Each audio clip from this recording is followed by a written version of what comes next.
Hey guys, welcome to another episode of 4PlayerAnimecast. It is episode 164 on the 6th of February. A big winter storm hitting the northeastern part of North America, so we're all kind of being huddled up here. Lots of cold, lots of bone chilling. Nobody wants to go outside, so on and so forth, I right? like the snow. Great. Oh, I mean, everybody likes the snow, but nobody likes being, chilled to the bone, right? that's the You whole should deal. wear thermal underwear. Well, I don't think Don't that's takes. that's the only. Yeah. Modern technology has evolved to the point where we don't have to wear like three to six layers of wool. You can just wear one thin shirt. where we don't have to kill a That's- tauntaun and just. How do you Yeah. think? Do you think Solid Snake would complain about going to Shadow Moses Island in this type of weather? No. Just inject his body with nanomachines that make his what is it near? He had a antifreeze nanomachines in his blood. Yeah, he just drank antifreeze and then he wasn't cold anymore. Yeah. Anyways, this is the middle of smack dab in the middle of winter 2021 season. Everybody's sort of in their episode 4, 5, 6s going through, and we're going to be covering a couple more. Probably around, we're going to have 2 more podcasts, not including this, for the winter season, maybe. And then we're going to do previews and go on to the next season, obviously. But yeah, I'm your host, Spire, and here are my compatriots, as per usual. Dark. Hey. Near. Hi. And of course, Toast. I added too much soy sauce to my salmon and now I'm dying. Yeah, that's always I have to drink like 3 times the amount of water. Very unfortunate. But yeah, so how have you guys been doing these past 2 weeks? Starting off with Near. I'm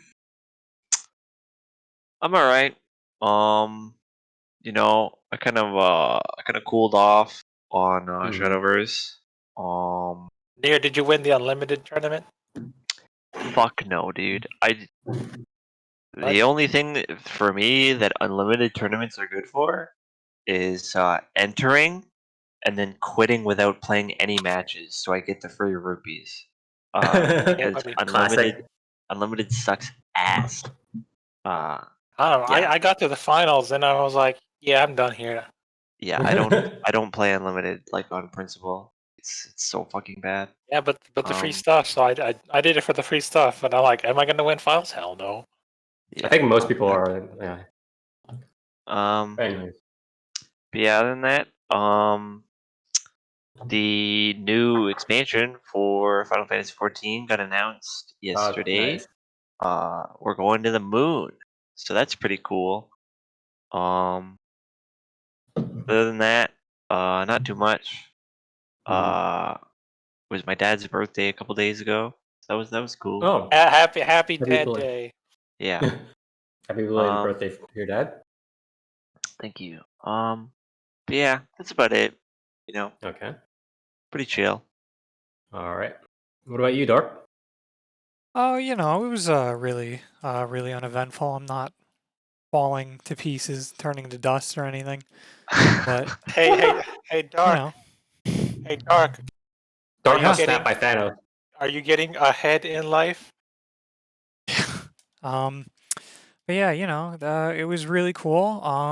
My sciatica was like starting to get better. And then I woke up one morning, fainted, and got a laceration and needed 11 staples in my head. So yeah, we saw the photos. They were not pretty. Did you win the fight, Dark? Did you win? No. But yeah. What that did do, just like saying yesterday, I mean, I'll probably jinx it again because I did on the last podcast, but I got different medication for my sciatica after the fall because it got worse. But now I'm doing better after now I have a steroid for 6 days, but okay. I hope at least At least, I haven't really been doing a whole lot other than that and watching MCU movies. yeah, I mean, Were you again, watching with Fubuki? Did you do the watch along? No, I was watching them with my mom because we were watching WandaVision and she didn't know anything. So but yeah, it's good to see that at least the secondary symptoms, not too much pain, or at least stuff got a little bit better for your condition right now, and hopefully it keeps off that way. And again, with your head injury as well, I'm glad that it didn't become anything, super serious. yeah, no concussion somehow. So Yeah. Okay, so being pretty uneventful besides that. What about you, Toast? Did you know Kiryu Koku is having a HoloLive meme review with Okami Miyo right now, and it's weird. I mean, as opposed to Okay. the extremely normal meme reviews that you're used to with Coco. yeah. Yeah, this one's weird. It's like Miyo's not really memey other than the barf thing. She's pretty cool otherwise. So going weird. I mean, yeah. Anyways, anything going on these past 2 weeks? I got these yak milk dog chews. They're weird. Yeah. I don't know. Yeah, it's like it's a look it up. It's a Himalayan yak milk chew. Fuck. He doesn't like them though, so I gotta keep poking at him until he does. Force feeding him yak milk chews. Okay. All right. So been pretty uneventful for you these past 2 weeks as well. Oh yeah. Corona vaccines. Well, watch out. Oh yeah. Watch out. Yeah, watch watch out. out. Don't get They're them. coming for you. They're coming for you. Distance yourself from other people after taking one, because you don't feel as good for a while. Okay. So I guess for me again, pretty uneventful as well. It's been.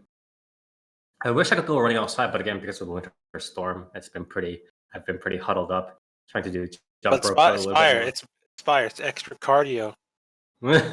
Running Well, through snow is similar to running on sand. Don't you remember I don't how? mind. I don't. Don't you remember I how don't mind Ippo running through the trained for his snow. fight against Yeah, Ippo trained for his fight. He ran on sand. This time, just run on snow.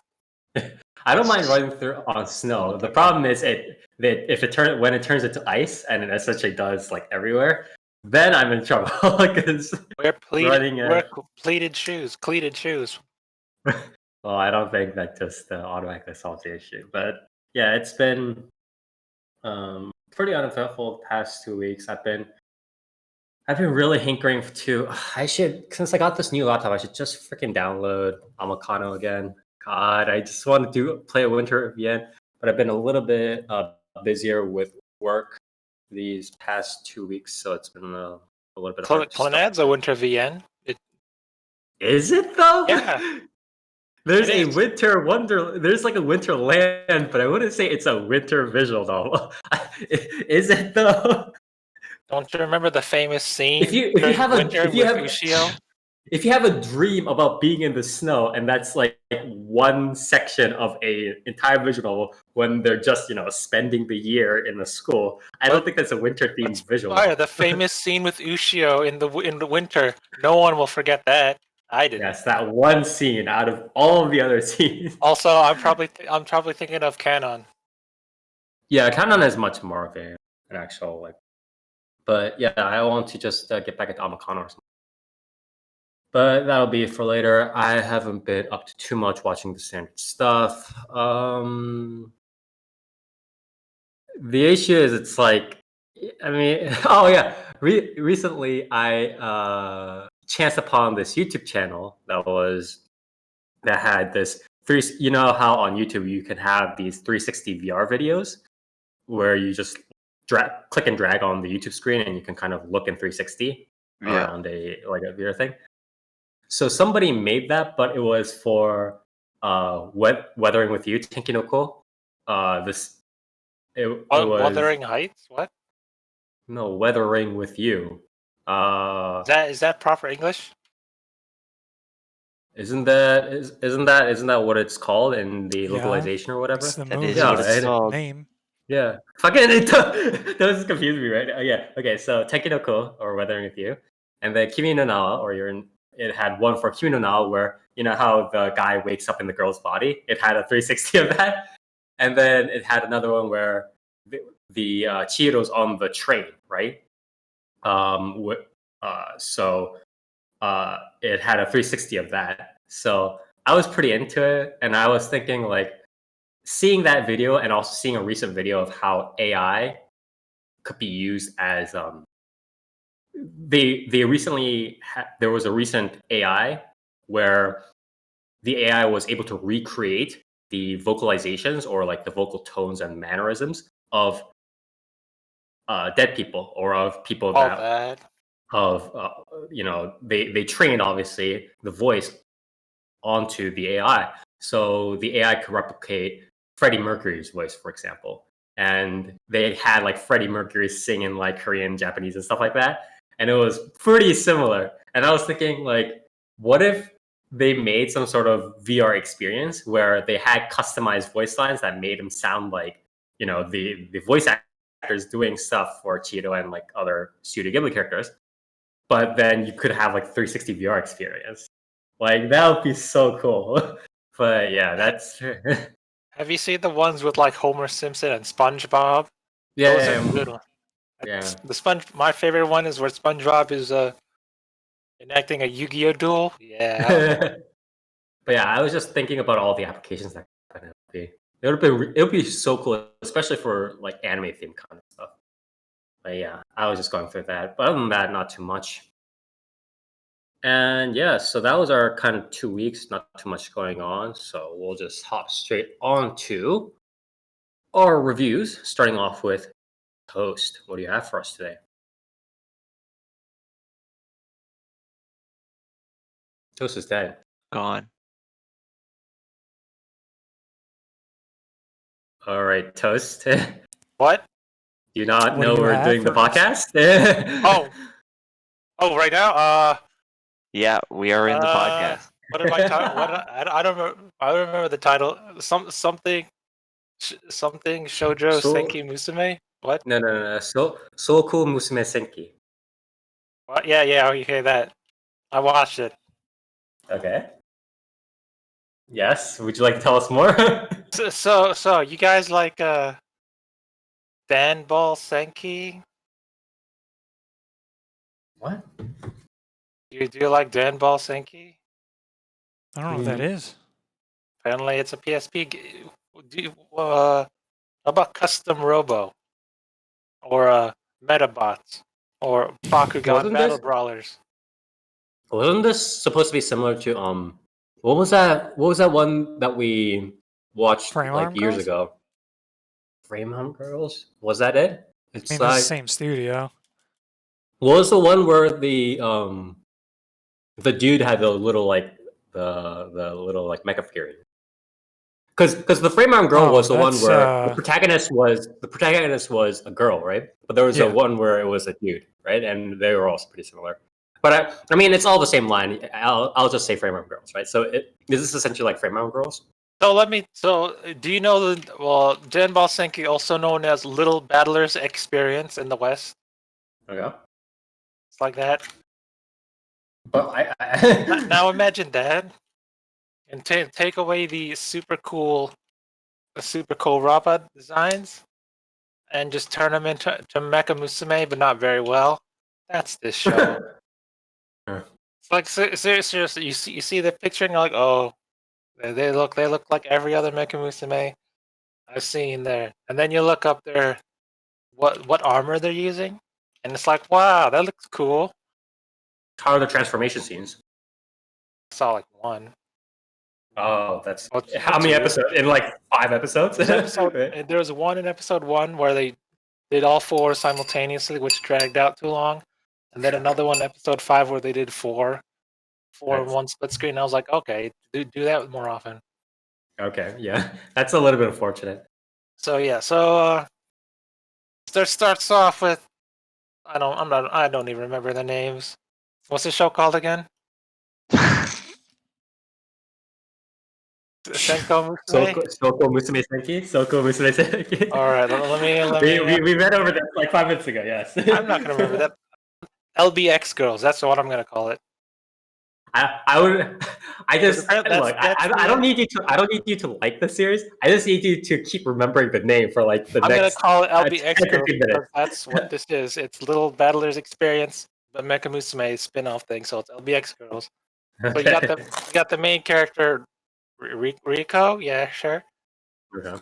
She's all like she went to Tokyo, Shibuya. I don't know. So this is happening in like Japan and stuff like that. Right? So you got this chick, and then she went with her friend. They were talking about trains, and oh, it takes 2 hours to go to this place, and I'm like, that's cool, sure. Mhm. And then her friend's like, hey, come with me. I'm gonna check out this LBX stuff. You know what LBX is? Cool robot stuff. And their friend's like, no thanks. I'm not a boy. I don't care about that. So she's like, wow, you suck. Let me go check out the LBX stuff while you sit here. And the main character's like, okay. Hey, there's a grab bag here of robot stuff, robot models. Let me pick one up for my dad. And she picks up like a bunch, and then she picks up one of them, LBX Assassin, which is a real thing in Danball Senki. It's a thing, yeah. So she's like, wow, this thing's called Assassin. That's neat, I guess. And then she gets hit by a space quake, like in Data Live, and then she falls through a wormhole Space to another world where everyone else is wearing Danball Senki LBX gear. LBX, Is she stuck in this world now? Is she stuck in this world now? or- LBX gear modeled after the other Danball Senkis, and then one of them dies in an explosion. And then she's all like, hey, cool, this is VR, I guess. Oh god. So yeah, she transforms. She thinks it's VR. She can't hit a single thing because her unit is a long range sniping type, but she sucks at it. Her only Mhm. experience was the water gun, stuff at festivals. So and then she nearly dies, and she gets picked up by the other main cast who don't suck. Wait, so is she stuck there in the alternate world, or So can she? so this world is like a parallel universe because they're fighting Right. these enemies called the Mimesis. Right. They arrive through space quakes, just like in Data Live. And she happened to fall through the space quakes because she was touching an LBX model, apparently. Because it's interconnected isekai. And all the other is it four? 4 or 5 girls. They also fell through space quakes, I guess, to this world. So this is some sort of congregation world, I guess. Okay. All their parallel worlds are different from each other because apparently I've watched 5 episodes of this. And their main focus is going to Tokyo, and they're all like, "Hey, this cool building in Tokyo's there." The chick's like, "What building? I only know of this building." And the other one's like, "No, it's this building." So they all come from different parallel world Tokyos with different landmarks, and it's like, Okay, so essentially what you're why do I telling me care at this about point, this? yeah, essentially what you're telling me about at this point is the background plot is not very like useful. Oh no, They're just kind of it sucks. I don't know what happened in the first episode because here's an Yeah. action scene where, hey, this chick blew up to sacrifice herself and save the others, and then this chick shows up and she's like, "Wow, it's a VR game. Oh no, I suck at shooting. Let me take off my VR helmet.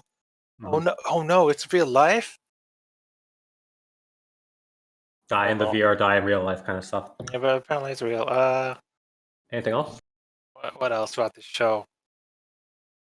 So it's 2D, whatever, but then you get the mimesis, which are like these giant white spider crab things, and then it's like, hey, that's 3D. And then oh no, they're fighting in 3D. Wait, But is this episodic or is this what is this? Mini arcs? What's happening? what? It's like the general like defeating the enemies and stuff like that. Is it like set up into mini I arcs? wish they defeated the enemies. the Did they? what? What? Wow, First sounds episode, great. they It sounds like a saved the great girl. series. Second Yeah, I guess. episode, they defended a base, but like, who cares about that? Okay. cares about that because in 5 episodes, the protagonist has not killed a single enemy on screen at all. Wait, oh, because she's like That's helpless or cool. whatever, because she sucks or whatever. She sucks. First episode, she didn't hit anything. Second episode, she, you know that famous scene with what was it, Ramiel from Ava, where Shinji was sniped the thing? She missed. Are they? She missed, so they had to retreat, and then she had to fight at a close range. But I never see her fire Are a they single doing? shot. Are they and doing she that didn't hit thing? anything at all. Are they doing that thing where they're like, "Oh man, I'm supposed to be helping these girls, but I suck," and then she has Oh, like the no, emotional no, baggage no. thing? No, she's just like No. she's just. They just waved it off. Episode. It's like That's great. well, there's this one super cool character in like episode 4, which by he has no business being in this world because he's completely drawn differently. Okay. And it's like, who the heck is this guy? And then I looked him up. It's like, oh, he's a guy from the main series timeline that somehow got trapped in here. So, and his only job was, hey, he's a world class LGBT, no, LBX. What? That's gonna be our title. LBX model maker. So let me power up. Let me power up your girls' armor girls stuff. Mhm. And he's completely drawn differently. So it's like, how did this cool character get in here in this crappy show? But I guess it's just to power them up. They see him in an onsen, and it's like, okay. And he's like, here, power up, go away. And they leave for Tokyo. Yeah, you What am I think that talking like them drawing him differently is like a fun artistic style, but it's actually just lifted drawings from the original series. Oh yeah, so where I don't even know where I'm going with this right now. Well, it's fine. You don't have to tell us. So 5 overall, episodes in, the only plot that I've gotten is, we've got to go to Tokyo to find this object. But the entire time they're trying to treat it like it's Like, they Eurocamp, don't like supposed to be some slice of like life. your so they're trying to run like a slow slice of life while like going to Tokyo. Is that sort of I guess it's like, okay, you fought the base, but hey, now we're on a road trip to Kyoto because because the main character didn't get to go to Kyoto because she was sick. Then they're all talking about going to Kyoto and having fun, but guess what? There's a wall and Kyoto's destroyed. And they're like, oh, all the landmarks I want to see, it's all gone. But here's this magic space gravity device that could destroy all the mimesis. So that's cool, I guess. This is what happens when the writers making this are just otakus that just want everything. They just want the girls doing the cute stuff, slice of life, and they want the mecha girls, and they want whatever monster plot defeating thing that they can squeeze in. It's like, no, you guys gotta either juggle it well or just give up on something. They unfortunately did not. So, anyways. So the designs they all suck. I mean, if you see the transformation scenes, you see, like I said, you've seen these cool robots, and then it's like, hey, here's the outline of them. Bam, we're gonna turn it into something girly, and I'm like, oh, it's not even that good of a transformation scene when the original robot design is polluted into something. It's like, hey, we're gonna give you this cool robot helmet. No, it's a whatever they're wearing on their head now, microphone, mouth guard thing. Like, oh, never mind. That's pretty unfortunate. I do like the what's her name? Let me look up her name. Miharu. This is blue haired. Her robot, her Mecha Musume armor turns her into a car because she can't fly, so she drives away in a car. I'm like, that's cool. Like Transformers stuff almost. Yeah, it's more like a go-kart, I guess. Any last words on the series? No, none of the characters other than the car, the one that turns into a car, is interesting. I don't know where they're going with this story because it's kind of the same problem I have with Concoli, but worse because I've been dropped into this parallel world. I need to get back. And then one of the main leader girls, she's like, no, you'll never get back. You're gonna die here in this world. She's like, oh, okay, let's go to Kyoto. Never went with when I on my school trip. It's like, Okay. It's jarring. It's that jarring thing again. Yeah. If you obviously, I won't ask you for your overall impressions on this because you've Studio made it pretty Agents. clear. But Studio ACAT. This is a DMM game, by the way.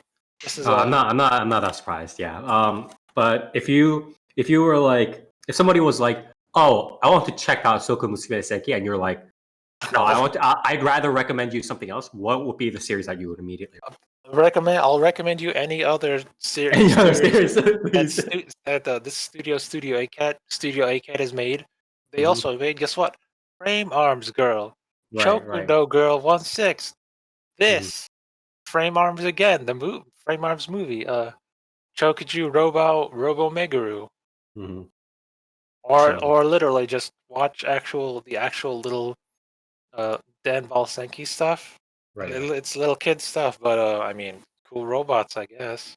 right. Not It has the necessarily- similar stuff here anyway. So How yeah. dare you butcher cool robot designs into Mecha Musume and not even make the Mecha Musume look good? That's my problem. Like frame arms girls, they look fine. They look good. Yeah, those designs were Chokudo looks good too. very unfortunate. Kind of obviously. So my rating, I mean, I'll watch it to the end because this is definitely this is no Sympho Gear. Heck, I would even say. Wait, what is that? Wait, wait. Can you clarify what that means? I mean, there's like different colors. Yeah, this is definitely. What was it? Someone sacrifices themselves in the beginning. Some nameless character with a cool helmet, by the way. With a cool helmet. None of the other main characters get a cool helmet, so I was like, okay. Maybe they didn't want to draw the face, but they give her the cool helmet instead. I mean, Vivid Red is way better than this. So Vivid Red is way more pervy. Vivid Red, okay, stuff, but it had really good mecha stuff. So this really the thing is, Vivid Red in the context of what it wanted to be is a pretty solid series. Like let's kind of lay that out, right? We can't really deny that Vivid Red, because obviously Vivid Red isn't like Mushishi, right? It was never meant to be that sort of series. But in the context of Vivid Red has transformation scenes where the girls do the turn into the mecha girls, boom boom boom, show all the body parts, stuff like that, flashlights, defeat monsters. It was a pretty solid series, right? Like you can't. Yeah, it's Vivid Red is to whatever Strike Witch, I guess Strike Witches, as to Prisma Ilia is the fate. If you take away all the really bad parts of Prisma Ilia, you got a really solid series within the Fate universe. Yeah, I'm pretty sure if you take all the bad parts out of Prismalia, you have Shiro. I mean, yeah. Shiro and Kuro copying Shiro, and it's like, hey, this is a good series now. Yeah. Anyways, thank you so for. what is my rating? 8 out of 10. Okay. Yeah, okay. I'll watch it to the end, but I'm not really that invested in it. It's really... Yeah, I said that. Anyways, thank you, Toast, for giving it that interesting rating and telling us a lot about. I think it's the best thing I've watched this season. Is it? What else did I cover? So far. What else did I cover? Haven't you been watching Mushoku Tensei? I haven't covered it yet. Are you saying from the stuff before? What did I cover? I've covered. You had Kakushi Dungeon and what else? That sucked. Yeah, okay. And then you had what else? Or Oridake Hairu suck dungeon. That sucks. Oh no! You had Heaven's Design Team. You had Heaven's Design Team. Oh, never mind then. Yeah, it's on. I was like how low of a bar do we have? So do we have such that Soukou Musume Senki is the best one you watched this season? Oh, Jesus. Jimmy Hen better than Kaifuku. We don't talk about Jimmy Hen. And we don't talk about Kaifuku either. How many episodes have we had already? 3? We've had 2 episodes. This is the 3rd one. What? Oh, and yeah, all that. Yeah, this is on my rating. Kakushi Dungeon 3rd. Heaven's Design Team 2nd. This 1st. But it sucks, so don't watch it. Oh, God. Just watch Pinball, Senki. Come on. With that interesting review, thank you, Toast, for helping to cover Soukou Musume Senki. Anyways, on to the next person, Nier. Wow. Do you have something that's better than Soukou Musume Senki? Maybe a little bit. Doubt it. I watched Hataraku Saibou Black, also known Alright. as Cells at Work Code Black. Right. This is a spin-off of Cells at Work. But this one's cool and edgy. Yeah. So Cells at Work, obviously, season 2 is going on this season as well. Nier, is your spin-off better than mine? Maybe a little bit. But Cells at Work is a series where it sort of anthropomorphizes the cells of the human body. It's like Osmosis Jones, but Japanese. Yeah. And this is a spin-off of that where instead Does of anyone even remember Osmosis Jones? yeah, Probably not. No. No, who is that mysterious white man who Osmosis Jones resides in? yeah, mysterious. Nobody knows him. But instead of a healthy, normal body, it is a failing body of a stressed, overworked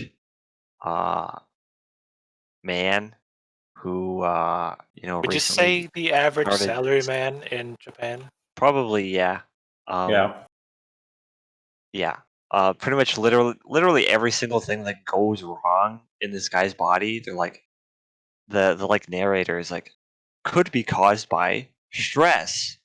It's like, yeah, that's Yeah, I mean that's true because it's like You for people don't that don't know, say. it's not just like okay, like I don't think people understand quite well, but it's like stress isn't just like a psychological thing where it's like stress leads to doing stuff. Like stress legitimately affects the hormones and the way that like stuff happens in your body, like physiologically. So that like if you have like ulcers or like hypertension or like higher blood pressure stuff like that, like those are directly caused by stress. So you're So, saying it's like placebo, but real. sort of, yeah. yeah. So if I think I have a headache, will I get a headache if my mental I don't know strength about is strong enough? that. I'm not sure about that, Jost. Anyways, keep on. Yeah. So unlike the original cells at work, some of the cells are gender banned. In the original, What do you mean? the red blood cell is the main red blood cell is a girl, right?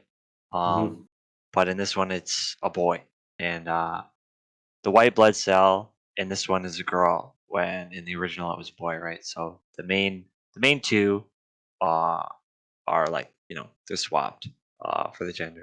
You know But what this kind of reminds me of? It kind of reminds me of uh who's the author behind Gleipnir again? Man, I don't Same know. guy who did Haru Tanatsu. Weird. Yeah. The guy that keeps writing like super dark and like edgy kind of series, but it's like Sun Takeda Sun, right? But you know how that guy always it's this one like kind of like glasses like I don't MC, and then it has like sort of tough girl, right? It's kind Yeah, of like that in a sense. yeah. And I mean, the main character, the main two, they're pretty likable. The main guy, the red blood cell dude, he's kind of a wimp, kind of a loser. Yeah, I see. The series starts off where like he just like graduated and became a red blood cell. And he's trying to like figure out like what's the point of working in a fucking dying body. And then the white blood cell girl is like, it doesn't matter, it's your job. right. So The tough um girl. yeah. Exactly. So the dynamic is pretty all right. Um as for the series itself, um, so I personally haven't read the manga, which obviously this is manga original. The manga was pretty highly praised when it came out. Yeah, yeah, yeah. A lot of And it people doesn't liked it. skimp on the trivia, I believe. Yeah. Um, but personally, it might just be the adaptation, but I feel like this series is trying a little bit too hard. What do you mean?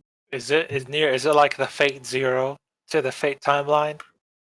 It I don't know, man. It kind of goes a little too hard. So the series like starts off where our main character, red blood cell man, that's like they just call themselves like red blood cell and white Yeah, blood yeah, yeah. cell, This right? is standard. Yeah. Um, he just graduates and he's a rookie red blood cell.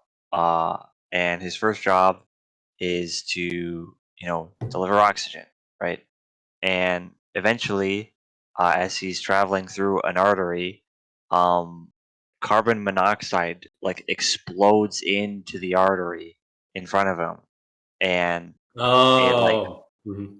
it like turns a bunch of the red blood cells in front of him into like fucking like zombies, basically. Yeah, yeah, yeah. I was Uh, about to and say. then and then germs get into the bloodstream and fucking murder all the red blood cells in front of him. And Right. he's like, "Oh my god, what the fuck is happening?" And then the white blood cell girl comes in, saves the day, yada yada yada. And then like this other red blood cell that was with him like sacrifices himself so that way like he can get away or whatever. And it's like this is a little much. It's like really Well, breakneck. Uh, and I feel well, like okay. I feel like what I'm understanding is like the way they're setting the story up to be able to sort of more accurately, not more accurately, but to more emphasize the difference between regular cells at work and this is they because it's essentially a landscape, right? It's a world, right? Cells at work is some sort of like sort of general, like in a sense, the theme is actually sort of a futuristic society in a sense, right? But yeah, it's like the body. So cells at work black, the analog is that it's a dystopia, right? And do you get what I'm sort of getting at? So it's like they're trying to sell it kind of like that, but it's very on the nose, right? yeah. I don't know. To me, it feels a little bit like you know like I get that the premise is like what if we had cells at work but it was edgy, but like it really feels like what if what if I made this cozy like nice friendly slice of life series but then people fucking died, and it's like, I mean, sure, you could do that, but Well, like you need something more, right? This really sounds like they expected you to watch the original series. It's like, hey, you want to Yeah, watch this spin-off? it does really feel dependent on it because like I feel like the general like flow of the series is very similar, right? Where you know, uh, the red blood cell will like go to some part of the body. Um, Something will go horribly wrong because that's what uh-huh. has to happen in this series, Right, right, and then right. the narrator will come in and be like, "This is how the body shuts down." Yeah. Um, This is why you like, suck. yeah, like here's the trivia. so, Potential so, causes are stress, and it's like the trivia is fine, right? The trivia is very interesting. It's presented in a decent manner, but like I feel like the stuff leading up to that is kind of just Mhm. like, yeah, fucking death, and it's like I don't really need this, right? Like there's Right. in the first episode, like the idea is that the body, like the guy whose body that the cells are in, he starts smoking for the first time in 10 years. Mhm. Um, and so like his lungs get all fucked up, and that's what causes like the carbon monoxide in his blood and stuff. And then the second episode, he gets uh a lesion in his mouth or something, and then it bursts while the red blood cell dude is like in the like mouth segment section of the body, and then it's like when he gets there, the idea is that like the body is inflamed, right? Right. So there's a fucking bodies burning everywhere, and it's like, bro, like you could have Calm down. you could have picked like a more like, I don't know, a less like gruesome depiction of like an inflamed body other than like just fucking Burn having victims? corpses burning everywhere. Like it's a little unnecessary. I think there's also this thing where it's a matter of where the focus is rather than so much the emphasis, if that makes. So what I'm trying to say is, for instance, with stuff like Akame ga Kill or Goblin Slayer or whatever, right? The thing is, Haha. yeah, I mean, Kaifuku, I don't really want to touch that. But the reason why I bring up these examples is that Goblin Slayer is a little bit less of it, but the idea is that there are these, or even Arifureta, right? So there are these things happening where the MC does quote unquote like this edgy stuff, right? Whether it's trapping the goblins and killing them, or Arifureta is like, oh, I'm gonna actually kill this stupid traitor, or what is it? I can't get killed. It's like gruesome things actually happen, right? But they are a natural consequence-ish of the world that happens. And the main thing for Akame ga Kill, for Arifureta, so on, is the plot, right? Where they're going, how do they get there, the way they level up, so on, right? So they can kind of balance it, because it's like, if it wasn't for the plot of Akame ga Kill, if it wasn't for the plot of Arifureta, right, they would just be kind of showing these fight scenes of people getting stabbed through the chest and shit all the time.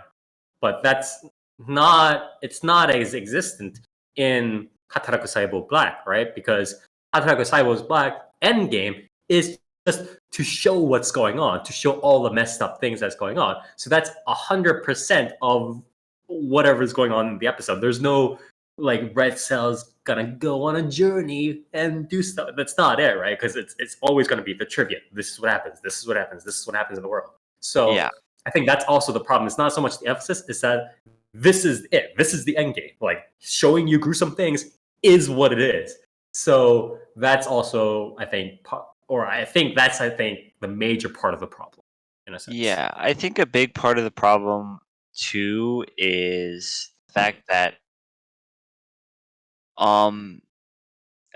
maybe it's the pacing, because in a manga, right, I feel like a format like this works a bit better, right? Because you have the chapter, right? Right. All you need is like the one chapter, right? Where It can almost be read like a yonkoma, right? yeah, like the main Right. character goes to a part of the body, something goes wrong, and then you get the trivia, right? And that works, I think, a lot better in a self-contained, relatively short chapter than a like a 24-minute episode, right? Right, Because where it in an drags out. episode where uh you know he does something, he goes to some part of the body, something goes wrong, and then it does the trivia, and then it's like, well, we did that, now we need to go to another part of the body, right? Because we have the rest of the episode to fill out. So it feels a lot more hectic, where I feel like a manga is probably a bit more like, you know uh easier to pace out with the chapter. So it could be an adaptation thing, I don't know, but it really does, it does feel like yeah, I don't know how to explain it. Like, it's just really like kind of all over the place, where you have the red blood cell kind of running all over the body, and it's like, there's one episode where it's like, you know all the red blood cells get like put on like alert. Like all of them are like alert. The body is aroused, right? Right. And you need to go down and give this guy a boner, right? And Nice. then the whole like all the red blood cells are like um talking to the rookie like, is this your first erection, bro? uh so that dialogue's pretty awesome. But they all try to give him an erection, and obviously because How do they give him an erection? he's overstressed, um he can't get an erection, right? So the way they depict a like the ED, right, which is obviously erectile dysfunction, is they all run into this like tube, right? This big metal tube, and then they push on the walls to like open the tube up more, and then even more of them run in, and they have to climb into these like small uh like caves almost, Mhm. um and then when they climb in, and then the guy's erectile dysfunction kicks in, the fucking caves like start crushing people, and Yeah. it's like, Not quite how that goes. Yeah, I and don't it's think like, that's. That's- it's just like this isn't really, when you like lose a boner, you're not just like fucking mass murdering blood cells in your dick. What? The blood vessels in your penis just die. That's how it Yeah, works. they Yeah. just explode. Yeah. Yeah, and it's like, this doesn't really need to be all that gruesome. How would you have depicted getting an They erection just neither? can't get in. I mean, they just can't They get just into can't get yeah, in. they can't get into the penis. But other than that, whatever. After that, he takes a Viagra, right, and then all the red blood cells have to rush back in. Um, and then after that, like immediately after that, in the same episode, he gets gonorrhea, and then it's like, Also, exactly okay, how fast that develops. yeah, Breakneck speed. yeah, uh, and then in the next episode, like pretty much all of the episode is devoted to like the white blood cells trying to like fight off these like gonorrhea viruses, right? Um, What? Nice. and they're losing, and then he takes like an antibiotic, and the way they depict the antibiotic is like a fucking like satellite laser beam fucking nukes all of the germs, uh and like Space laser. Yeah. it takes their like the cell wall away, so that way they're vulnerable. um but yeah, I mean, the trivia and stuff is fine, but I just feel like the pacing is a little bit too hectic. I For mean, I an just feel It's like very grandiose. thematically, it doesn't work as well as regular Cells at Work for trivia. Because Cells at Work, like the cancer cell episode got like, I feel like a level of dark and like gruesome that was like reasonable for the trivia. But this just seems kind of like Yeah, not. it's really over the top. Which again, like, it's fine. To be like, here's this series, but like it's edgy.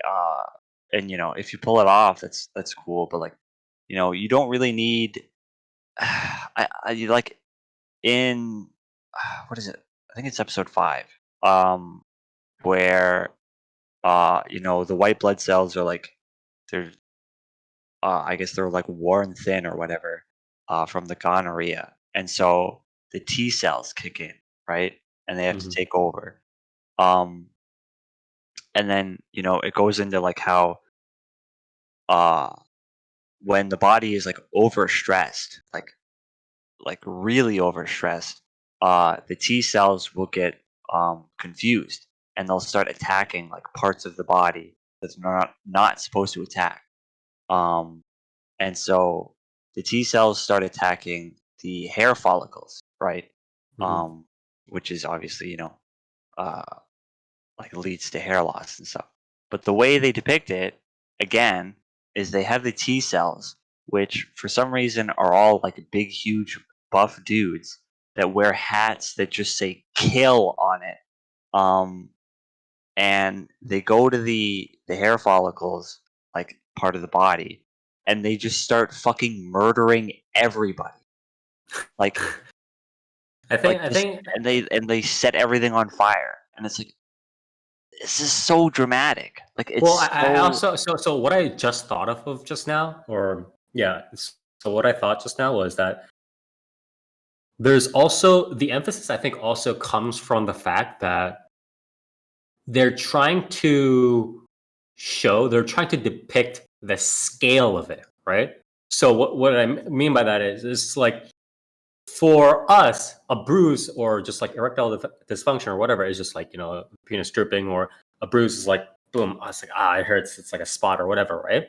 But then to an actual, like something on the level of size for a red cell or a white blood cell or whatever, right?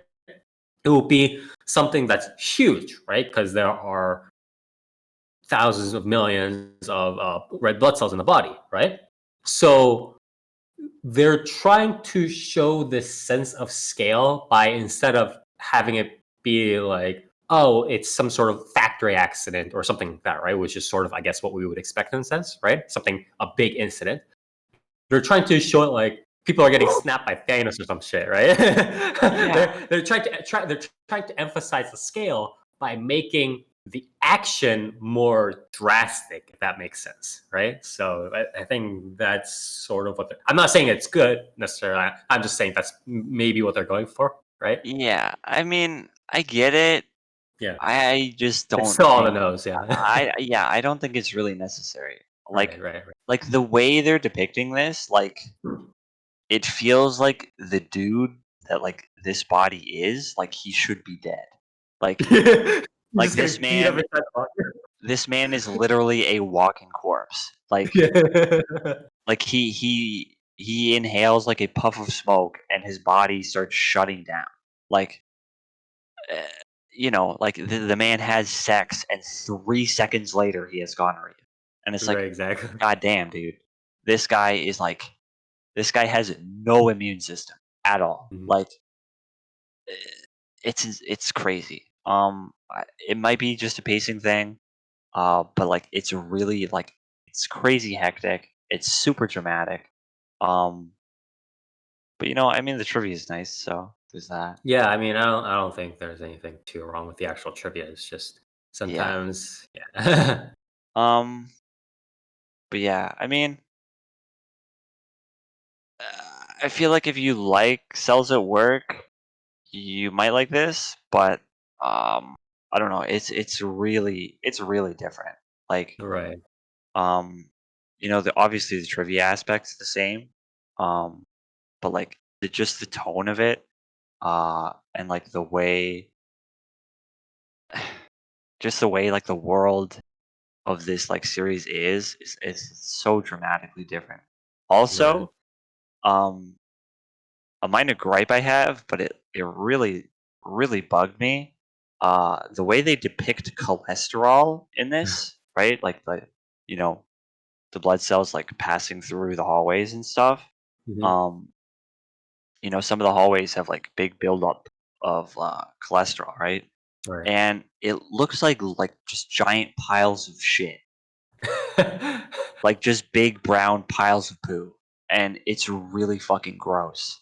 Uh, like they could have done anything else. Like the episode of, I think the depiction is in a sense purposeful, I right? mean, probably, but like it doesn't look like cholesterol. It just looks like shit, Okay. like actual feces. Um, like you remember the episode of Futurama where Fry gets like worms that make him like super strong, Oh, uh, yeah, I think, yeah. and like there's the bit where they're cleaning the cholesterol from his body, and it's like it's like this crumbly like yellow stuff. Mhm. I feel like that is probably a much better depiction than Mhm. like actual like piles of turds that are just like stuffed into the corners. It's really Right. fucking gross.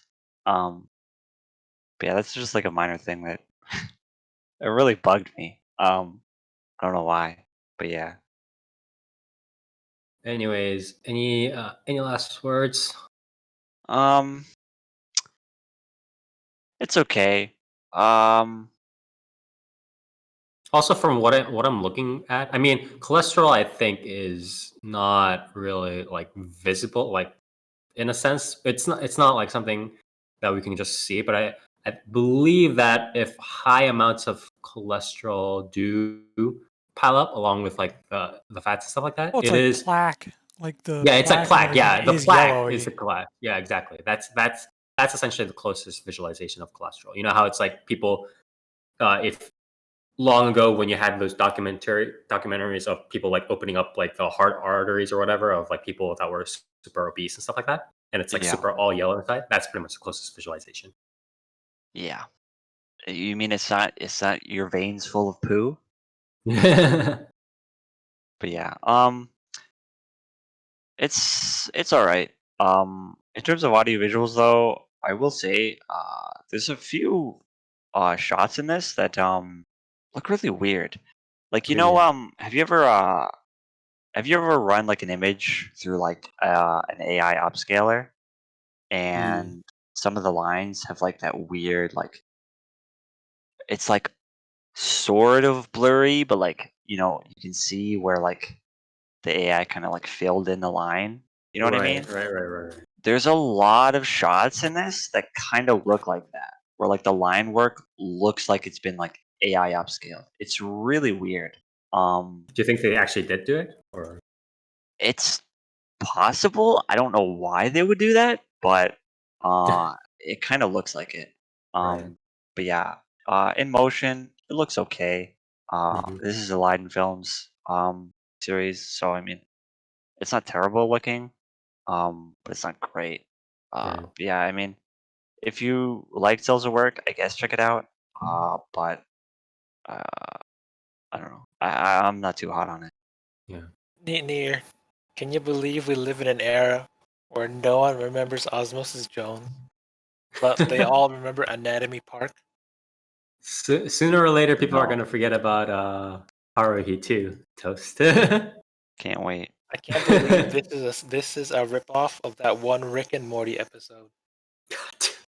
Anyways, moving on. Thank you, Nier, for covering Hataraku Saibou Black, or Code at Work, or sorry, Cells at Work Code Black is the localized title. And I guess I'm next. And the series I decided to cover is called 2.43 Seiin High School Boys Volleyball Team, or also known as Nitten Yonsan Seiin Koukou Danshi Barebu. So this is, as seen on the title, it's a volleyball sports series, and um, has a little bit of coming of age, but it's like with like the whole like the main character's drama and personal life and whatever stuff like that. But it's mainly just like the sports tournament, getting ready to compete, blah blah blah. It's the standard stuff. But there's also one thing I was pretty surprised by. Uh, should I say surprised by? But it's like I was watching the start of it and I was thinking, wow, there's so many. Why are the animations such high quality? There's so many frames on this thing. I was like, who's animating this? And I checked it. This is a David production series on the Noitamina block. What's happening right now?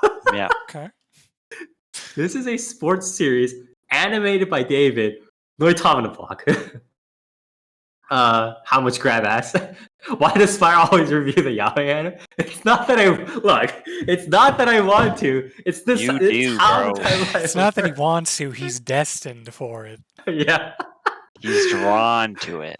I'll draw it to it. So how much grab ass? All the grab ass. But yeah, it's. I was very surprised by this setup because, I mean, it's not. See, Spire. Normally, I would have taken this because it's a sports Yeah, series, normally. but I felt like it was destined to be yours. Yeah. All So right. So I was kind of surprised by it because I mean there are obviously famous studios. I believe main like JC staff, sometimes some other like studios that do take like larger studios that do take up sports series, but as far as I can tell, this level of we're going to commit to animating this stuff, and the infamous Noitamina block, which if people don't know, Noitamina usually kind of picks one series a season or every 2 seasons, where the series that they do pick is usually a pretty off the block, very unique series that they pick. Very sort of just it's kind of hard to describe, but it's always been a very funky series, like Mao the Penguin Drum or Tsuritama or something like that. So I didn't expect this to happen, but interesting. And I don't believe David Productions has never done a sports series before, right? Have they? Captain Tsubasa. Yeah, Captain Tsubasa has been the only one that they've done, I think. Yeah, that they've only done Captain Tsubasa before, and so this is their second sports series. So very interesting. They also again, visuals. I don't need to say David Productions. If you guys think that David Productions does a shitty job on visuals, you guys need to get your eyes checked. So that's what it is.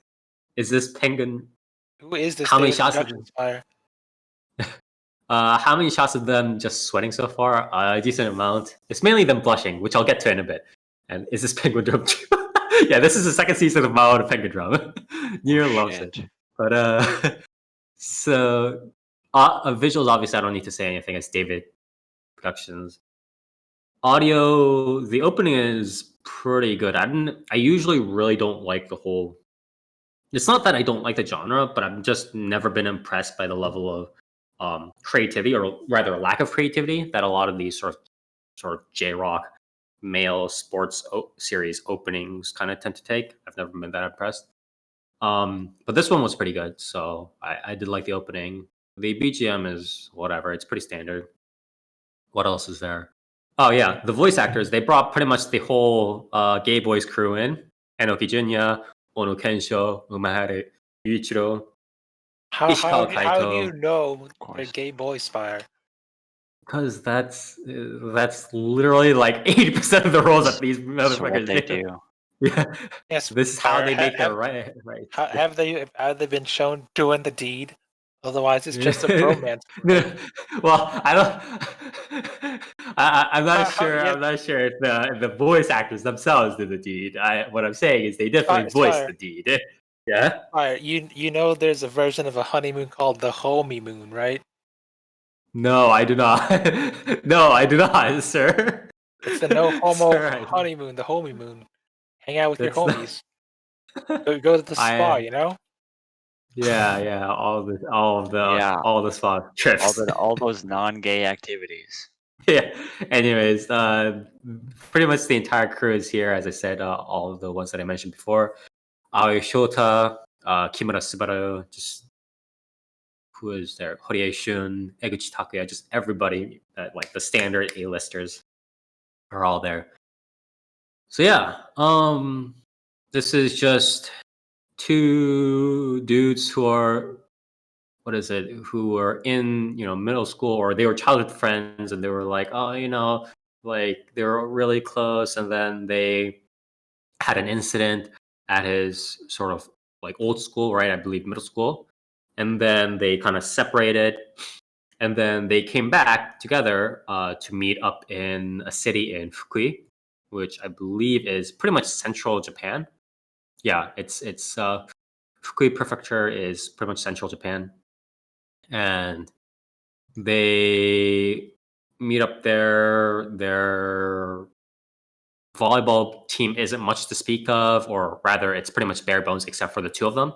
There's nobody there, and they want to kind of get together, heal old wounds, discuss old times, whatever, and they want to also participate in the inter-high volleyball tournament. And so the rest of the plot, presumably, I'm not a genius, but I can tell, is them settling their old dramas, working out their personality differences, getting together, doing stuff, crossing streams, winning, training for inter-highest volleyball tournaments, all of that jazz, right? Gathering people for the volleyball team.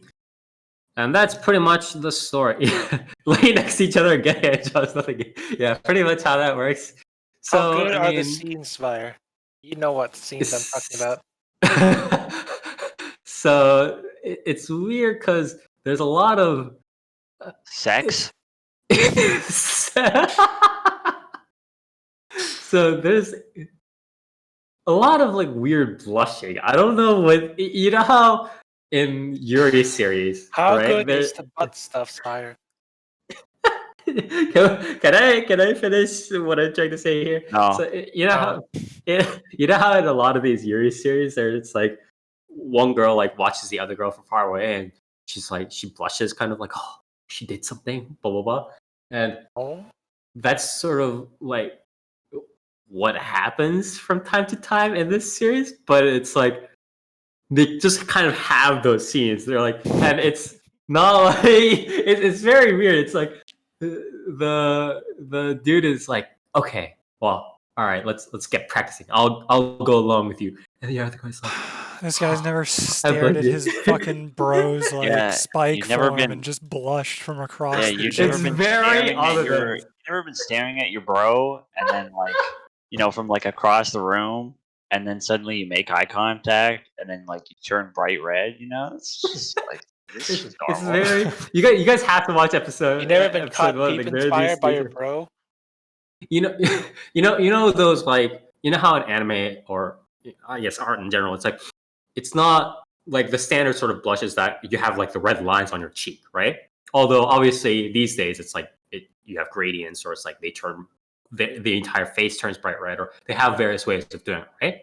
For Seiin volleyball, they have like literally the stereotypical like red lines on the cheeks, and it's very weird. It kind of reminds me of like the line style of Tsukigakire, if people have seen that.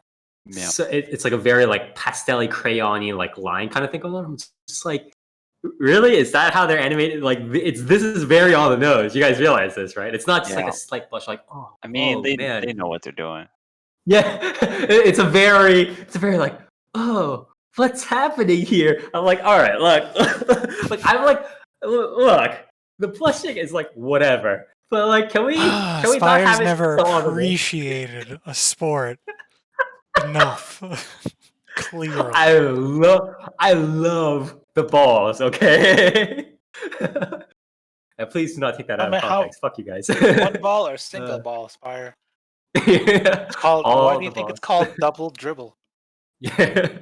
I know But yeah. this is volleyball. I don't know Other than volleyball. that, there's really not. Yeah, it's not. There's really not anything really like unique about this series, right? It's just going to be this usual sports. They're going to be settling the old drama background lore that they had in the past. They're going to be training with each other. They have the different sort of clashing personalities. One guy's like, "Oh, I gotta train. I gotta be passionate," and the other guy's like, "Oh man, this guy's passionate, but I'm kind of just like a lame dude." And the standard sort of archetypes kind of panning out, right? You've seen one sports series, you've seen 100 of them. So I'm not really going to elaborate that. There's not really much else to say. That's pretty much how it goes. If you What's the score? want to, what's the score? Or How many boners out of 5? But Yeah. oh yeah. Who's topped more times? Yeah. By the way, that's there's also a thing where it's like in this series, so they're in like an imaginary city. I believe it's imaginary, and they're all kind of speaking like Fukuiken or Hokurikuken, kind of Tohokuken, that sort of general like central Japanese like hick-ish vibes. But literally everybody there is speaking. Everybody in the anime is speaking, and I thought that was a little bit also on the nose too, because again, even in places like say American Midwest or whatever, or America South or whatever place in Japan, Korea, China, or like Canadian accent or whatever, right? It's not that nobody's like in a town and everybody's speaking the accent, right? But in this series, everybody's speaking the accent, and it's a little bit like, all right, like let's not get a little bit can you too ahead. transfer accents through bro touching? That's a good question, Toast. I'm not going to be answering that, but yeah. Other that, again, I didn't have too much to say. It's a pretty standard sports series. The visuals are obviously top notch. There's so many freaking frames for a series like this that they could probably donate some frames to charity or donate some frames to other poor anime series that actually need it and still have enough to go around. But that's David Productions for you, right? So on that, I didn't have much to say. That's pretty much the series. If you like the sports, if you like watching, more fluid, highly animated sports series, especially one that's being attempted by David Productions, obviously a pretty solid record, right? I don't think most people can really shit on David Productions so far. And if you like watching boys blush at other boys because they carry the volleyballs to them, then check the series out, I guess. Yeah, sorry, my name's not Spire Records, so Anyways, that's it for me. And last but not least, Dark, what do you have for us? So speaking of, I have Nice. my picture. I have Horimiya. And so this is a comedy slice of life romance series. Primarily focusing on our main characters of what is it? Why can't I remember her full name? Hold on. Hori Kyoko and Miyamura Izumi. Now I assume the rest of the cast is going to start getting into it. But so the basic premise is in school, Kyoko is like a more popular girl, and Mia is more of like a gloomy, depressed, and like shies away from others. But outside of school, he has like piercings and tattoos and doesn't wear glasses. And so like that, and what is it? At home, Hori is like essentially her little brother's like caregiver most of the time. So she's usually doing chores and errands. And so the basic setup is that one day they run into each other outside of school and she doesn't realize it's him. And that kind of sets up their whole relationship where no one else really knows this like side of them. They're like opposites, essentially. Yeah. And it kind of goes from there. But that doesn't wind up being like a huge focus. It's just kind of the setup. Because later on, like more characters find out about his tattoos and everything like that. And there's some pretty good gags with it. This is being done by Cloverworks. Clover. Can I just pop in for a second? So, Horimiya, this is apparently supposed to be a spin-off, right? Of what is it? What was the original series that was The supposed to be? deal with all these spin-offs this podcast. Hori-san to Miyamura-kun, right? Is there an anime of Horitomi? No, there isn't. It's an OVA. They had an OVA, right? So is this the actual series? This is the actual series, right? This this isn't like some sort of like random like they're doing some other shit. This is the actual series with the actual plot in the original manga. Okay, good. Because there were some weird classifications. Okay, keep going. Sorry. Yeah, so it kind of just goes from there without giving like too much. It's pretty Exotic or what's happening? Not really. Okay. It's very much a longer form of like their relationship and how it kind of comes to be. It's very I don't even know really what word to use for it. For the show overall, it has a much different feeling from a lot of like rom-coms with the initial setup. By episode 5, they're pretty much fully in the relationship, or episode 4. Oh, good. So this is like after story, right? Maybe. I mean, it's only up to episode 5, and there hasn't been a whole lot. The thing is that a lot of the setup feels almost like After Story. It's like kind of the way it comes to be, because it's like, Okay. you know, he shows up like helping her, like her little brother one day, like falls, and he shows up with like his piercings and tattoos and shit. And then they wind up just hanging out after school, like every day. But it's a lot of like really slow, like much slower paced, I guess, and not him not thinking about it that way, or really her for the most part. And then it kind of becomes something after that, or along the way. You know, there is a more like to be expected scene of like, you know, another girl being like, oh, okay, well, if you're not dating, then like I can go after him, right? And then she freaks out. No. Okay. But overall, like their interactions are much more almost like it is After Story before set they're in in the stone. relationship. It's not so much like a will they. Yeah, there's really no will they, won't they. There is a little bit of him being like unsure, essentially. But Commitment or what?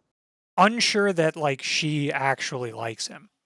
Oh, okay. So a Or little she's bit like of just humoring him, essentially. Okay. And I think the interaction between Miyamura and Ishikawa, which is had a crush on Hori before Miyamura like came into the picture, and there is a lot of like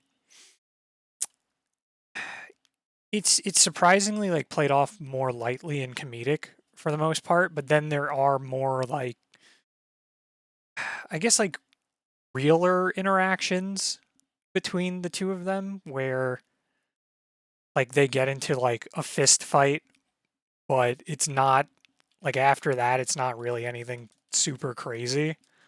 Right. Because it's like, you know, Ishikawa got rejected, but he's not like standing there being like, you know, he's not like a brooding-ish like character who's, you know, oh, I was like this close, and it's like, no, like, you know, you were the closest, but you got rejected, like, so, like it's kind of over. Right. But there's also like winds up being a lot of more like, oh, are you two dating jokes between like the two of them, like whenever they're getting along. Do you think it's me gonna and settle Moran. down into something becoming a lot more episodic once the whole like, you know, after story portion occurs, or what? Because that's usually what happens, Maybe right? because like right now, like the most recent episode, he meets her dad, and then there's like an episode of him meeting the mom. Right. Right. So it has like slowed down, and it seems like maybe it'll be more episodic, but I feel like what they might do now is it might wind up having bits like more episodic bits and pieces with them, and then maybe go into more of the other characters, because there's been, God, what is it, like they're pretty much at like the after story at this point. So in the most recent episodes, there's been more between one of like the student council people and Toru. So like the more like just supporting cast characters. So I'm Right. wondering if they're gonna get like way more into that, like way more into those characters. Have there like have extra been- pairings. Yeah, because there have been a lot of scenes that seem to be doing that. Though my biggest concern is there being more love triangles. Oh, Because okay. it's like we already resolved one. We don't particularly need more. Especially with like the same character as one of the like participants in that. It's like that's gonna get pretty old pretty quick. So Yeah. I am hoping that doesn't become a thing. Overall, the comedy itself is weird because there's like a good bit of slapstick stuff, What? Okay. but it's I don't really know how to say. Just It's a very focus on- laid back. It's very like Dry.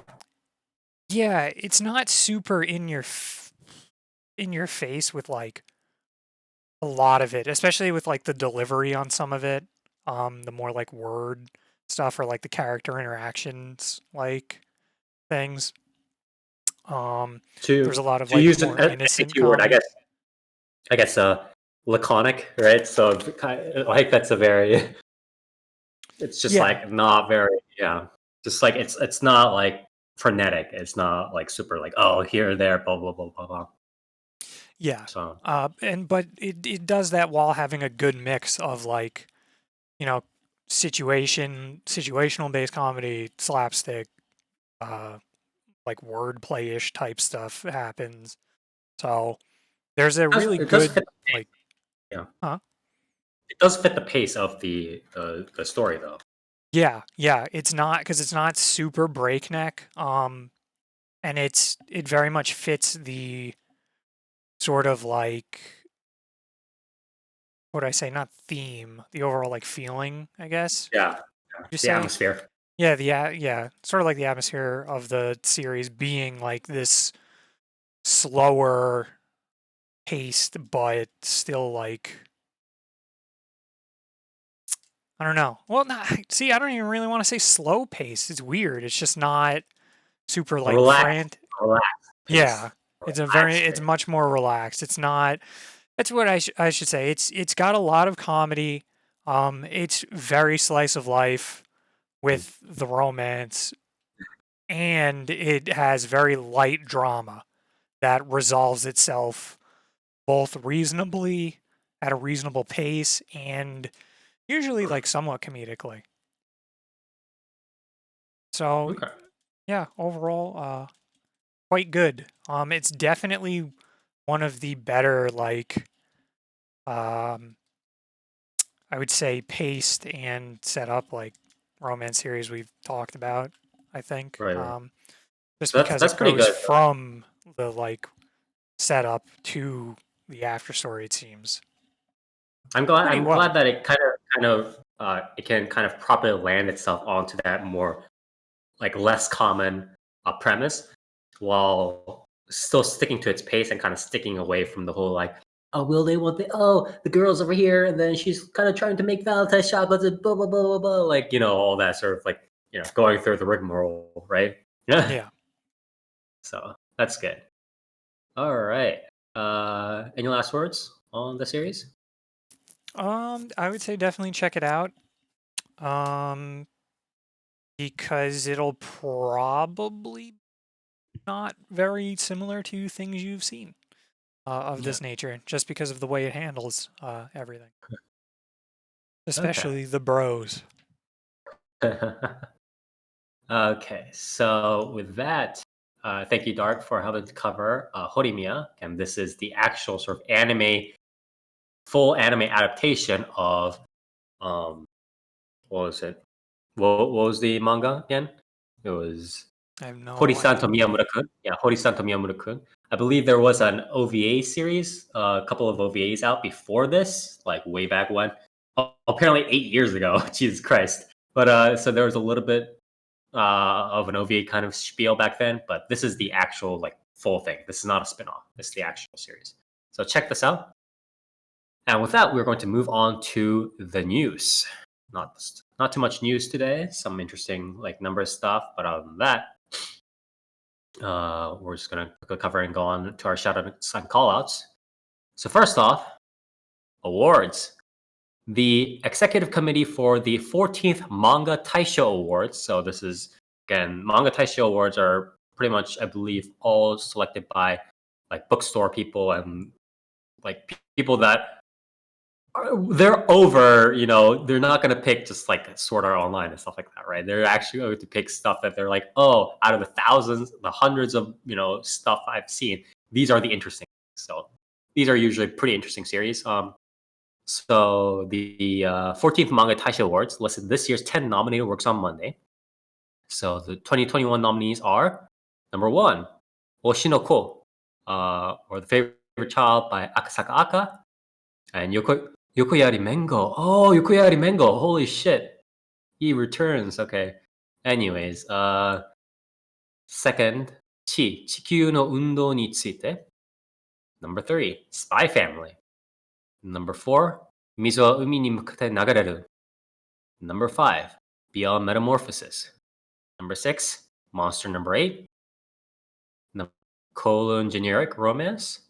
I really want to Number read this. Number 8, Sousou no Frieren. Number 9, Onna no Sono no Hoshi.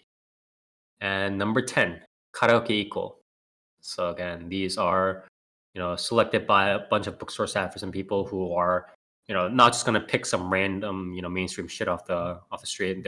These are all pretty much things that are pretty unique, pretty not necessarily like super off the block, but things that might perk your interest if you want to check stuff out. So please do check them out.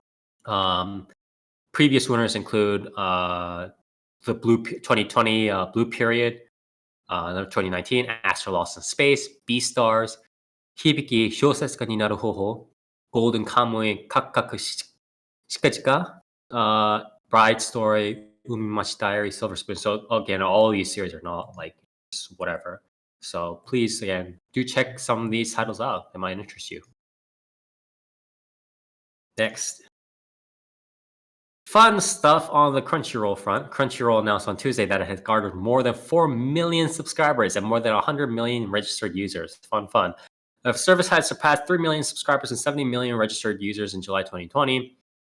Crunchyroll also announced that it is developing the dark fantasy animated series Dantai, which is currently a working title, with Idris and Sabrina Alba. Idris, Green Door Pictures, and Sabrina's Pink Towel Pictures are partnering for the project. Crunchyroll described the series. Currently in development, the Afrofuturistic science fiction series will be set in a city where the rise of biotechnology has created an ever-widening gap between the haves and have-nots. Very on the nose, I'm sure. Dude. Two rising stars from either side of this divide are pitted against each other in a story that will ultimately expose equality and kinship within a corrupt society. Again, very, very on the nose. Wow, I'm sure it'll be much better than X-Arm. Is it also waging war against all the sci-fi, Afro sci-fi anime or whatever it was going against? I didn't pay attention. Yeah. Anyways, so hopefully that hopefully that goes more smoothly than previous projects. Next, media company Kadokawa Corporation announced on Thursday in its third quarter financial results presentation for the 3 months ending on December 31st that has formed a capital alliance with Cyber Agent Incorporated and Sony to strengthen its game and animation businesses. The company's goals are to strengthen the global media mix strategy to expand Kadokawa's IPs worldwide and to cooperate with Cyber Agent and Sony for quote-unquote mutual exploitation of each other's business, expertise, and other strengths. Kadokawa will issue Cyber Agent and Sony 1,400,000 shares each, which will give each company approximately 1.92% ownership. So they're obviously just, the general idea is they're just pooling assets and kind of trying to do stuff more. But yeah, we'll see what happens with this. And that's it for the non-people news. A couple of people news to round stuff out. First, actress Cloris Leachman passed away due to natural causes on Wednesday at her home in Encinitas, California. According to Leachman's son, her daughter was at her side. She passed away at the age of 94. She voiced stuff such as Dola and Cast on the Sky and Yosha and Ponyo. So, again, please wish her family and friends condolences. Second, this the COVID stuff I don't usually cover these days for obvious reasons, but this one is pretty big. Actress Ishihara Satomi's agency announced on Thursday that she has tested positive for the new coronavirus disease, or COVID-19. The agency reported that Ishihara had taken a PCR test in mid-January. She is showing no symptoms and is recovering at home. The agency stated that she plans to return to work this weekend. The reason why I mentioned this is, for those of you who aren't aware of Japanese, more like modern Japanese stuff, Ishihara Satomi is extremely famous, like to the point where I believe how long was it? Was it like last summer or something like that, or last fall, summer-ish, where she announced that she gotten married with some like non-celebrity person, right? and literally it just like shook the Japanese like interwebs. Like, everybody was talking about it. Everybody. I literally like, just see like highlights of random Japanese people like I didn't even know or like cared or like channels or whatever, and they're just talking about Ishihara Satomi and getting married. So she is very, very famous. And If she's so famous, how come I haven't heard of her? Who's she voice? she I believe played Karita, and apparently it says here like she played some like small like Pokemon stuff like that. But she's mainly she's mainly like an actual like live action actress and like general movie / drama actress. She's very prolific. But yeah, so good thing that she didn't show any adverse symptoms, and hopefully she recovers quickly because if she doesn't, the eastern part of the globe is going to be aflame. Yeah, things going to be set ablaze. Anyways, that is it for the news this week. I'm pretty short. We are going to go on to our shoutouts and callouts. Everybody here gets one shoutout and one call each. And shoutout is one thing that you want to praise, talk good about. 5 out of 5, 6 out of 5, whatever you want. Praise it to the heavens, and it can be any one person, place, or thing. And the call out is the exact opposite, of course. 1 out of 10, 1 out of 100, -1 out of 100. Something that you want to rage about, rant, whatever. Stomp your feet. And it can be, again, any one person, place, or thing. And we are starting with Nier. I don't know. Shoutouts to, I guess, I think Wonderfest is going on right now, but it's digital now, right? So that'll be cool seeing new figures get announced and stuff. See the new Corona figure? Pretty cool. Yeah. Callouts. I don't know. I haven't been too salty lately. But Near how are the Niagara Falls? Are they frozen this winter? I don't He swims in them every day, so. yeah.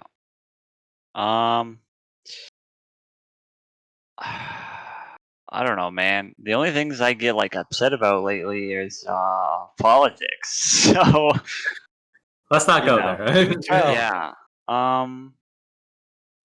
Yeah, I don't want to start talking about space lasers and stuff. But fuck, I don't know. Callouts to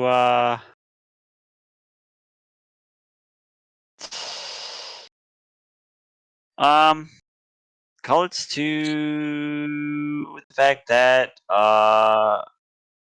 the Guilty Gear Strive open beta test is starting in what, 2 weeks? A week and a bit?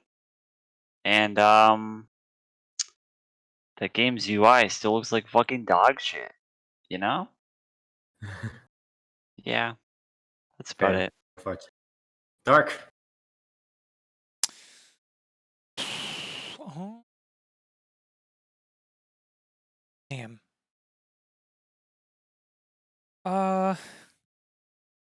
Jeez. I don't know. Shoutouts to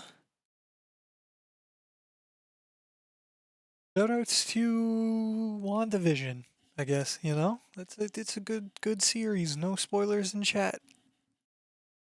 But damn, man. Let me tell you, most recent episode got some shit that's gonna change the MCU. Maybe, probably, Yeah. should. But yeah. Trying to think. For my call out. I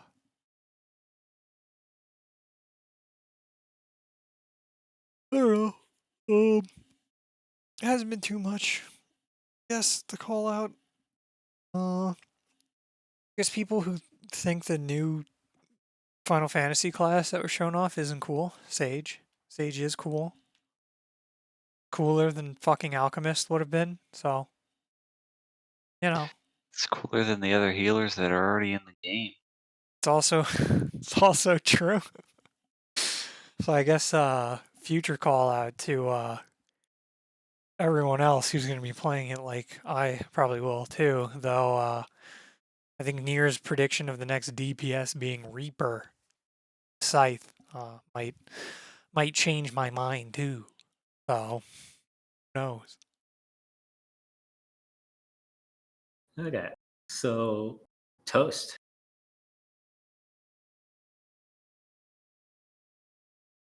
Toast is dead. Rest in peace.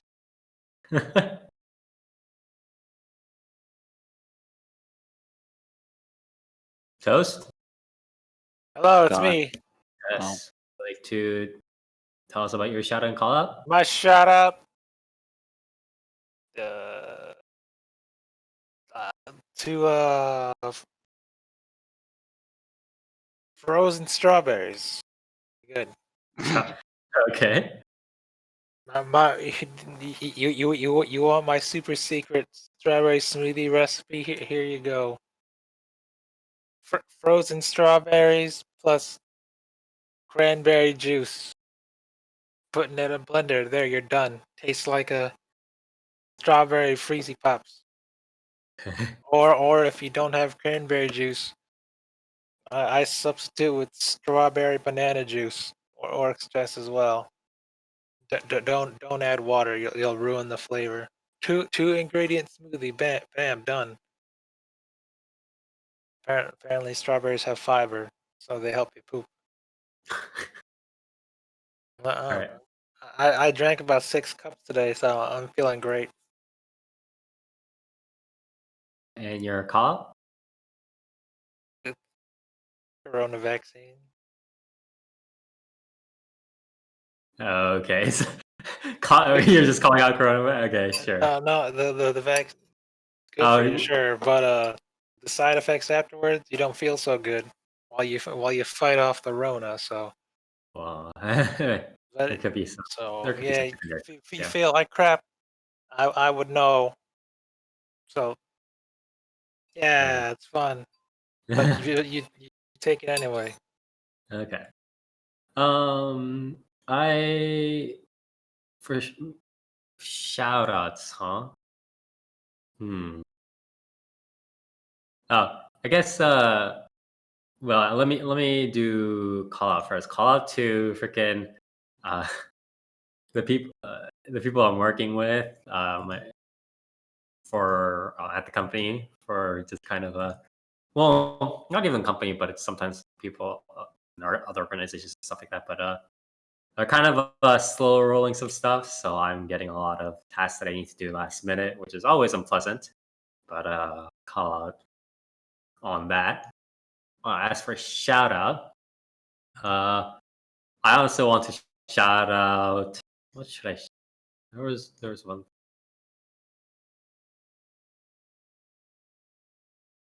I want to I want to shout out what is it? This one channel where it's like tasting history. No, not tasting history, but fuck. I just remembered. Unemployed Wine Guy. There's one channel that I've been watching called Unemployed Wine Guy, where the guy just like reviews like random alcoholic beverages, and he always sounds like some sort of like salesman or whatever, or some sort of advertisement from the 80s or 90s. The way he's like speaking it and like describing the thing, but he's always reviewing the shittiest like alcohol, like Mike's Hard Lemonade or like Everclear or something. That he's just like, yeah, this sucks. This is like getting sucked into a black hole. But yeah, so shout outs to that guy's pretty good. Anyways, that's pretty much all I had for shout outs and call outs. And with that, we are done with this episode. Again, we're probably going to have 2 more episodes, maybe 3 more, depending on which sort of episode that we land on in our last 2 episodes later. If we're on like episode 9 or whatever, then we'll probably be able to stop there. But if not, we'll have to see. But anyways, if you did like what we do here, you can visit us over at twitch.tv/4PlayerAnimecast. That's with the number 4, where we live stream our recording of the podcast every other Saturday starting from 10 p.m. Eastern Standard Time. So we'll talk about the latest and greatest in Japanese media, animation media, anime, manga, light novels, web novels, visual novels, and so much more. So check us out here. We have the VODs recorded in the highlights section, so you can check us out there. Check us out on our YouTube channel as well, 4PlayerAnimecast. Check us out on our social media for more updates and information on our Facebook, as well as on Twitter, handle name @4PPAnimecast. And yeah, with that, we'll see you next time.